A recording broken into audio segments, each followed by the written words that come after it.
Good morning, students. Dear students, today's topic is areas related to circles, chapter 12th, class 10th mathematics. तो और इसमें जो पहला topic है बच्चों वो है parameter and area of a circle, review. Parameter and area of a circle,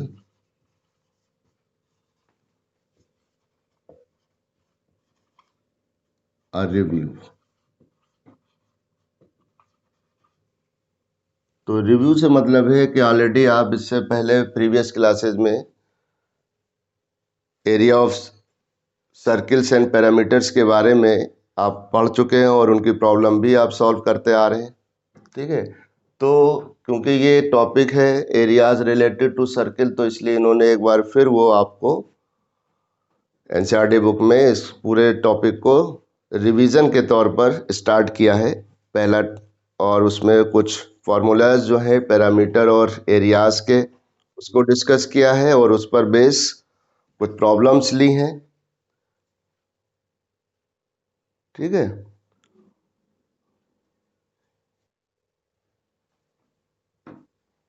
अब देखिए इसमें पहला हमारे पास है कि पैरामीटर ऑफ ए सर्किल, और उसको पैरामीटर ऑफ ए सर्किल जिसको हम सरकमफ्रेंस पैरामीटर कह लीजिए, या हम इसी को दूसरा नाम पैरामीटर का क्या नाम है सर्किल के लिहाज से, circumference.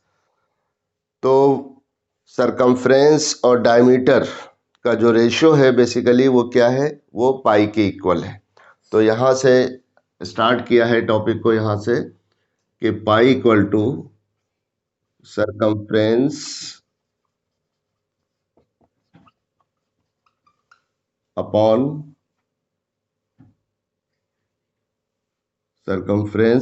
diameter of the circle, diameter of the circle या सिंपली diameter। तो इस तरह से हम कह सकते हैं कि the ratio of the circumference and diameter of a circle is equal to pi. और आपको बताया गया बच्चों के पाई क्या है, इरेशनल नंबर है, और जो पाई की वैल्यू हम 22.7 या फिर हम 3.14 जो यूज़ करते हैं वो क्या है कि to solve the problem of circles, cylinder, cone, sphere etcetera, तो इन प्रॉब्लम को सॉल्व करने के लिए हमने एक पाई की वैल्यू को डेसिमल के 2 प्लेसेस तक 3.14 या 22/7 इसको कंसीडर कर लिया है। ठीक है, जबकि पाई क्या है, इरेशनल नंबर है कि अगर हम इसके डेसिमल के मिलियन प्लेसेस तक इसकी वैल्यू को चेक करें, ठीक है, तब भी ये डिजिट जो है वो रिपीट नहीं होती है। तो इस ग्राउंड पे पाई को क्या कहा गया है, irrational number.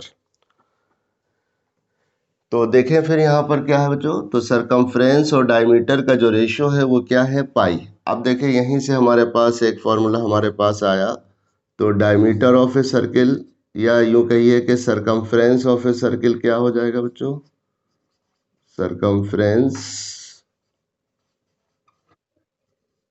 Of the circle, जिसको हम सी से रिप्रेजेंट करते हैं, और ये हो जाएगा pi into diameter, pi into diameter, या that is C equal to pi D. तो एक तो हमारा सरकमफ्रेंस और डायमीटर में ये है, अगर हमें सरकमफ्रेंस फाइंड करना है तो डायमीटर अगर हमारे पास गिवन है तो उसमें पाई से मल्टीप्लाई करके हम उसका सरकमफ्रेंस निकाल लेंगे। ओके, और दूसरा अगर हम ये कि सरकमफ्रेंस को इन टर्म्स ऑफ रेडियस लिखना चाहते हैं तो फिर यहाँ पर डी को ब्रेक कर देंगे, यानी कि डी को रेडियस के टर्म में लिख देंगे। डायमीटर क्या होता है, 2r, 2 times of the radius, तो फिर यही सरकमफ्रेंस हो जाएगा, सरकमफ्रेंस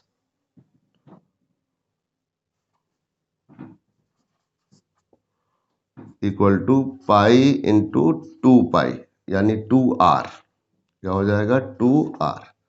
तो इस तरह से c बराबर हमें मिल जाएगा 2 पाई r। ठीक है। तो इस तरह से हम कह सकते हैं कि जो सरकमफ्रेंस ऑफ द सर्किल होता है पाई इंटू डायमीटर या फिर 2 पाई r के इक्वल होता है। और दूसरा आप देखेंगे कि area of circle, second point हमारा क्या है, पहला सरकमफ्रेंस से रिलेटेड थी बात, अब second area of circle, area of circle. तो आपने देखा इसका फॉर्मूला जनरली आप सब जानते हैं, ये क्या होता है, पाई आर स्क्वायर। अब ये पाई आर स्क्वायर किस तरह से हम इसको ड्राइव कर सकते हैं इस फॉर्मूले को, ये आप इसमें देखिए। तो ये इसको किस तरह से निकाला गया है। तो अगर हमारे पास एक सर्किल है, या हम कह सकते हैं एक सर्कुलर शीट है, सर्कुलर शीट ऑफ पेपर, और इस शीट को हमने छोटे छोटे ट्रायंगुलर पीसेज में डिवाइड कर लिया। ठीक है, छोटे छोटे पीसेज, ज़्यादा बड़े करेंगे तो फिर वो जो ये इसका जो आर्क है वो फिर हमें कर्व की शक्ल में नज़र आएगी। तो छोटे छोटे पीसेज हमने इसके किए, और इन छोटे छोटे पीसेस को हमने फिर अरेंज करेंगे, एक री शेप देंगे रेक्टेंगुलर शेप में, और फिर आप देखेंगे उसका जो एरिया होगा वो हमारे इस सर्किल का एरिया के इक्वल होगा। तो यहाँ पर आपने नाम दिया इनको, जैसे ये 1 2 3 4 5 6 7 8 9 10 11 12 13 14 और ये 15, और ये स्टूडेंट इसी तरह से ये 16। अब इसमें कोई ज़रूरी नहीं कि आप और भी ज़्यादा बढ़ा सकते हैं। ठीक है, आप 20 पीसेज में डिवाइड कर लीजिए, 22, बट करेंगे इवन पीसेज में ही इसको। ठीक है, अब ये क्या है, एरिया क्या, area of circle, the space occupied by, area means ये जो स्पेस है हमारा इस बाउंड्री के अंदर, यही तो इस सर्किल का एरिया है। अब तो और उनको हमने क्या कर लिया, इन छोटी छोटी ट्रायंगुलर पीसेज में डिवाइड कर लिया। तो अब एरिया ऑफ सर्किल क्या हो जाएगा, तो area of circle means sum of the areas of all the triangular pieces. तो इन सभी ट्रायंगुलर पीसेस का अगर हम एरिया ऐड कर देंगे तो एरिया ऑफ सर्किल आ जाएगा। तो अब इन छोटे छोटे पीसेस को क्या किया, एक रेक्टेंगुलर शेप में हमने इनको कन्वर्ट किया। जैसे आपने एक शीट यहाँ यूज़ करी इस तरह से, ये पहला, फिर दूसरी आपने शीट यहाँ ले ली, तीसरी इस तरह से आपने ये, आप इनको एक दूसरे से मिला करके इनको अरेंज करते चले।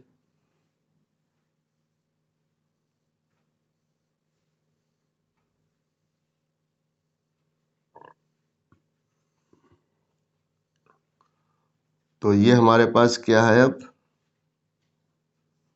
ये आप देखेंगे कि ये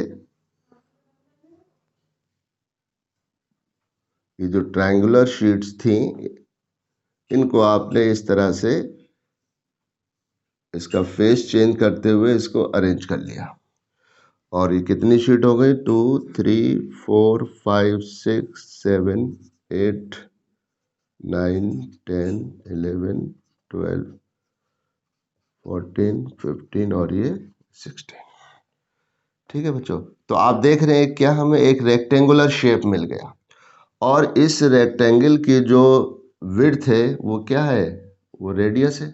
ये क्या है, ये रेडियस ऑफ द सर्किल, ये सेंटर है इसका। तो ये विड्थ जो है वो r हो गई, और इसकी जो लेंथ है वो लेंथ क्या हो जाएगी, लेंथ हो जाएगी सरकमफ्रेंस का हाफ। ठीक है, हाफ ऑफ द सरकमफ्रेंस, यानी कि हाफ ऑफ द सरकमफ्रेंस का मतलब है लेंथ हो जाएगी बच्चों c/2। इसलिए c/2 आधे सर्किल की जो ट्रायंगुलर पीसेज हैं वो इधर नीचे इसमें आ गए और आधे ऊपर को हो गए। तो इस तरह से लेंथ कितनी हो गई, c/2। अब देखिए, आप जानते हैं कि एरिया ऑफ सर्किल हम क्या कहेंगे, एरिया ऑफ सर्किल,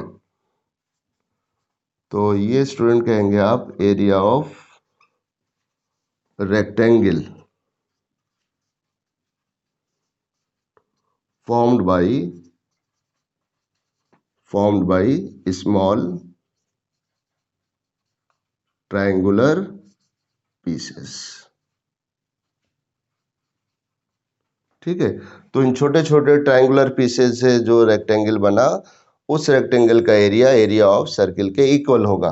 तो फॉर्मूला क्या होता है एरिया ऑफ सर्किल? ये होता है लेंथ इनटू ब्रेथ। तो लेंथ कितनी है बच्चों हमारे पास? c/2। और ब्रेथ कितनी है? r। और c क्या होता है? c होता है स्टूडेंट, ये c/2 को हमने लिख लिया 1/2 बाहर, और c का मतलब है 2πr इंटू r। और इस तरह से इस 2 से ये 2 कैंसिल, तो कितना आ गया? πr²। तो इस तरह से एरिया ऑफ सर्किल को हमने ड्राइव कर लिया फॉर्मूले को, इसको with the help of small pieces, ठीक है, which are arrange in a rectangular shape. तो ये एरिया ऑफ सर्किल है। फिर इसमें एक फॉर्मूला और यूज करते हैं कि एरिया ऑफ सर्कुलर रिंग। ठीक है, तो area of circular ring means कि अगर हमारे पास कोई एक रिंग है, आप जानते हैं रिंग क्या होता है कि अगर दो, ये जैसे कि हमारे पास एक ये सर्किल है, दो कंसेक्यूटिव सर्किल्स हैं जिनकी रेडियस डिफरेंस ये है, और अगर हमें इस स्पेस का एरिया फाइंड करना है, इस रीजन का एरिया फाइंड करना है, तो ये बेसिकली क्या है? ये रिंग है। और इस रिंग में दो सर्किल होंगे, एक इनर और एक आउटर, या एक स्मॉलर सर्किल और एक लार्जर सर्किल। और इस लार्जर सर्किल की रेडियस मान लिया हमने r, और स्मॉल सर्किल की रेडियस क्या है? स्मॉल r है। तो फिर हम कह सकते हैं, तीसरा फॉर्मूला हम यूँ लाएंगे कि एरिया ऑफ सर्कुलर रिंग, या सिंपली हम रिंग कहेंगे इसको, सर्कुलर रिंग या रिंग। तो ये हो जाएगा area of outer circle minus area of inner circle. और आउटर सर्किल का एरिया क्या होगा student? Pi capital R square, और इनर का हो जाएगा पाई स्मॉल r स्क्वायर। और इस तरह से अगर हमने पाई कॉमन ले लिया, तो ये आ जाएगा pi capital R square minus small r square. So the area of circular ring is pi capital R square minus small r square. तो आपने देखा कि ये हमारे पास, तो अब जो नेक्स्ट एक्सरसाइज है, जो इसके क्वेश्चन है आपके पास, अ वेरी सिंपल एक्सरसाइज 12.1। और इन 12.1 में इन तीनों फॉर्मूले का यूज होगा, यानी कि एक क्वेश्चन सरकमफ्रेंस पर बेस्ड है, एरिया पर भी बेस्ड है, और ये एरिया ऑफ रिंग जो है उस पर भी बेस्ड है क्वेश्चन आपका। तो सिर्फ 4 प्रॉब्लम है और एक MCQ बेस्ड क्वेश्चन है। तो उन 5 क्वेश्चंस को आप करेंगे, और फिर इसके अलावा ये एक इसमें एग्जाम्पल इन्होंने लिया है, तो उस एग्जाम्पल को आप देख लीजिए। एग्जाम्पल 1 हमारा, तो क्या है एग्जाम्पल 1? अब इस क्वेश्चन को आप पढ़िए और इसके स्टेटमेंट को समझने की कोशिश कीजिए। कह रहे हैं the cost of fencing, question है हमारा स्टूडेंट, एग्जाम्पल 1 है ये। The cost of fencing a circular field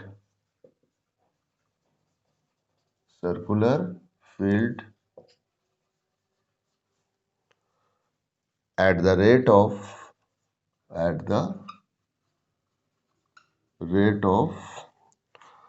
rupees 24 per meter, ठीक है, is rupees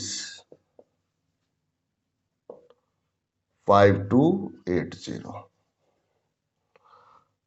The field is to be plowed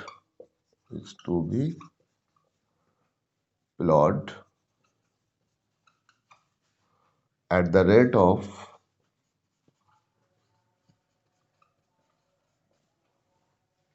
rupees 0.50 per meter square. तो कह रहा find the cost of ploughing the field.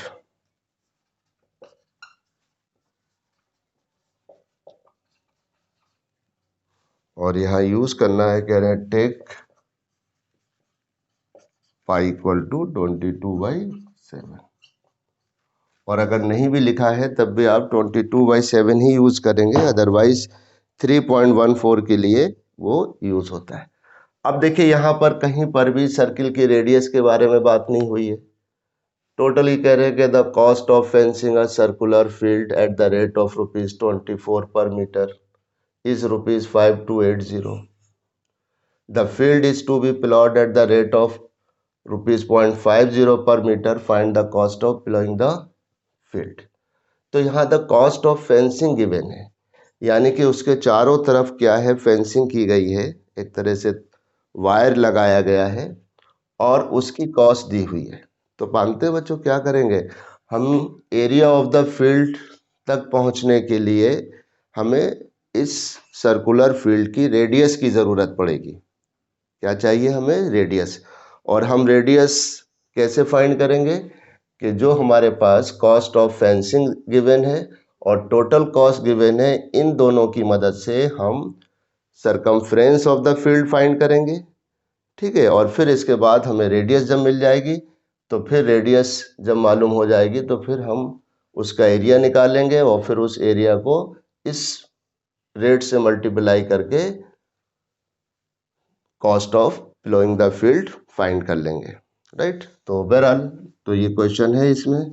तो पहले हम क्या करें, जो गिवन है उसको आपने पढ़ लिया अच्छे से, और फिर यहीं पर के length of fence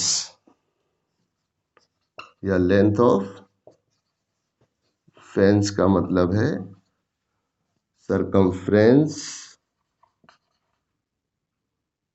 circumference of the field. और ये क्या हो जाएगी, ये आ जाएगी student total cost of fencing divide by rate of fencing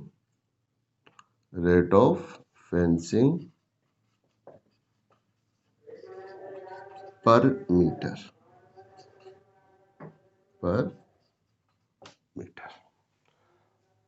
तो सरकमफ्रेंस क्या हो गया, सरकमफ्रेंस होता है स्टूडेंट 2πr, और टोटल कॉस्ट ऑफ फेंसिंग हमारे पास गिवन है 5280, और रेट रुपीज़ में है तो रुपीज़ से रुपीज़ कैंसिल, और पर मीटर है तो अब मीटर ऊपर आ जाएगा, तो ये हो जाएगा मीटर में। अब आप इसको सिंप्लीफाई कर लेंगे 24 से, 24 2 ज़ा 48, फिर 4 बचे और ये कैंसिल हो गया, 220 आ गया। तो 2πr is equal to 220, so r equal to 220 divide by 2π। इसको और सिंप्लीफाई कर लीजिए, और पाई की वैल्यू 22/7, तो 220 इंटू 7 अपॉन 2 इंटू 20, और इस 22 से ये 10 टाइम, और फिर 2 से 2 5 ज़ा 10, तो रेडियस कितनी आ गई स्टूडेंट, रेडियस आ गई 35 मीटर। ठीक है, तो फील्ड की हमें रेडियस मालूम हो गई, रेडियस हमारे पास 35 मीटर आ गई। अब नाउ क्या करेंगे, एरिया ऑफ द फील्ड क्या होता है स्टूडेंट, πr²। पाई की वैल्यू 22/7 और रेडियस हमने ले ली 35 मीटर का होल स्क्वायर, तो ये हो जाएगी 22/7 इंटू 35 इंटू 35 मीटर स्क्वायर। 7 से 7 5 ज़ा 35, 22 5 ज़ा 110 इंटू 35, और इसको सिंप्लीफाई कर लिया। 11 5 ज़ा 55, 11 33 और 5 38। तो ये हमें एरिया आ गया कि the field is to be ploughed at the rate of, तो उस फील्ड का एरिया कितना है 3850। तो इस 3850 मीटर स्क्वायर को किस रेट से प्लो किया गया, 0.5 से। तो हम इस तरह से देयरफॉर कॉस्ट ऑफ, या रिक्वायर्ड कॉस्ट भी कह सकते हैं, cost of ploughing the field निकाल लेंगे अब आप। प्लोइंग द फील्ड क्या हो जाएगी, ये दिया हुआ है 3850 और इंटू 0.5, और ये किस में हो जाएगा, रुपीस में। ठीक है, 0.50 कह लीजिए या खाली 0.5 कह लीजिए, चलिए 0 रहने दीजिए। तो 5, ये 0 आ गया, 5 5 ज़ा 25, 5 8 ज़ा 42 और 5 3 ज़ा 15 और 4 19, 2 के बाद डेसिमल आपने लगा दिया, तो ये रुपीस 1925। तो इस तरह से देखा आपने कि हमारे पास क्वेश्चन में कहीं पर भी हमें कहीं रेडियस या सरकमफ्रेंस नहीं नज़र आ रहा था, बट अगर हम इसका थोड़ा सा भी इसमें इस स्टेटमेंट को पढ़ेंगे तो हमें समझ में आ जाएगा कि हमारे पास लेंथ ऑफ फेंस हमें फाइंड करना है, और लेंथ ऑफ फेंस क्या होगा, सरकमफ्रेंस ऑफ द फील्ड के बराबर होगा।